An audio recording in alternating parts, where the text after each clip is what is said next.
Hi, this is Colin Keegan, Senior Analyst from Storage Switzerland.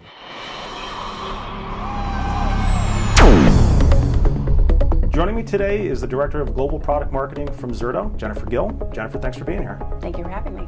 So, Jen, here we are, another year at VMworld, right? Mm-hmm. Exciting stuff, lots of stuff going on. But you know what's interesting is that VMware doesn't have quite the same market share position they used to. You know, now they're sitting somewhere, I think it's 56% market share, right? So that means that providers like Microsoft and their Hyper-V platform are being used pretty extensively now, which is good. It gives organizations more choice. They can drive down licensing costs, pass those costs on to their customers. But it's also creating some challenges in terms of how you actually manage workloads. And one of the most fundamental components to virtualization is something called application mobility, right? So if I have a VM over here, and then all of a sudden, it needs more resources, and this system here doesn't have them, I want to be able to seamlessly move it over here and let it run on this platform. Or alternatively, you want to send it to a cloud provider, right? You send it out here, goes to your MSP, and it's running in the cloud. But again, now you have two different hypervisor systems that you're managing. Maybe you don't know what system the managed service provider has. Trying to juggle all that is a lot of complexity, doesn't it? Yeah, absolutely. And if you think about this type of environment, customers who want to do the conversion and move something from VMware to Hyper-V, to do that, it's so much work that they usually don't even embark on the problem, because it's like, you know what, this is going to take me 2 to 3 weeks to get it converted. By the time I needed those resources, whatever the outside activity that drove that need is going to go away. So then they did all that work kind of for nothing. And the same thing with the managed service provider. So, the VMware environment can go to a VMware managed service provider. So they have that alignment. But because there isn't this portability between different hypervisors into even the public cloud, it really limits what you're able to do. Kind of the opposite of what virtualization in the cloud promised. They promised flexibility, agility, you can do anything as long as you virtualize. So let me see a question about that. So what are you seeing customers do to work around that? Are they just either staying, 100% on VMware, 100% on Micro-V or Hyper-V, and just sort of living with it? Or is there any workarounds that you're seeing them trying to do? Or? So I don't see any workarounds that they're trying to do, but from a Zerto perspective, we're actually embarking on a new strategy, which will enable them to overcome these types of issues. So we have something called Cloud Fabric, and what that means is now the application becomes encapsulated. So the VM data and the metadata associated with the app are all in this portable flat container that can be moved to any environment. So the first iteration of that will support Hyper-V. So you'll be able to move applications seamlessly between a VMware infrastructure and a Hyper-V infrastructure. So a good use case for that is at the DR site, especially for customers who have a dedicated disaster recovery site and they're only using it for that. To have VMware there kind of waiting for an outage, that's quite a licensing cost. And the site generally is just expensive. So with that, they can use Hyper-V, maybe lower their costs.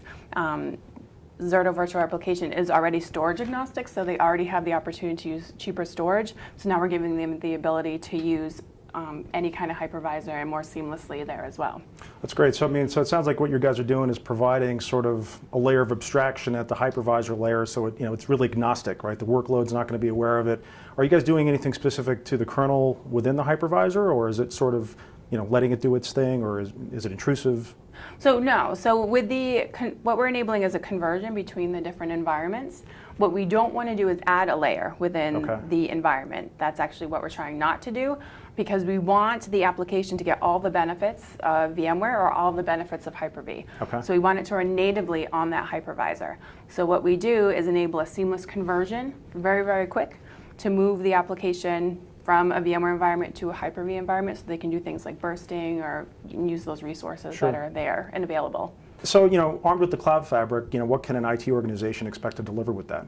Yeah, so it really opens up things in terms of options and lets customers pick things based on 2 parameters only: service level and cost. So now they can go through and just say, great service level, don't like the cost, moving on, versus having to go, well, we like that service level, I like that cost, but gee, they don't have my matching hypervisor, they don't have my matching storage. So with the Cloud Fabric, we're taking all of that discussion out. It's just SLA and cost.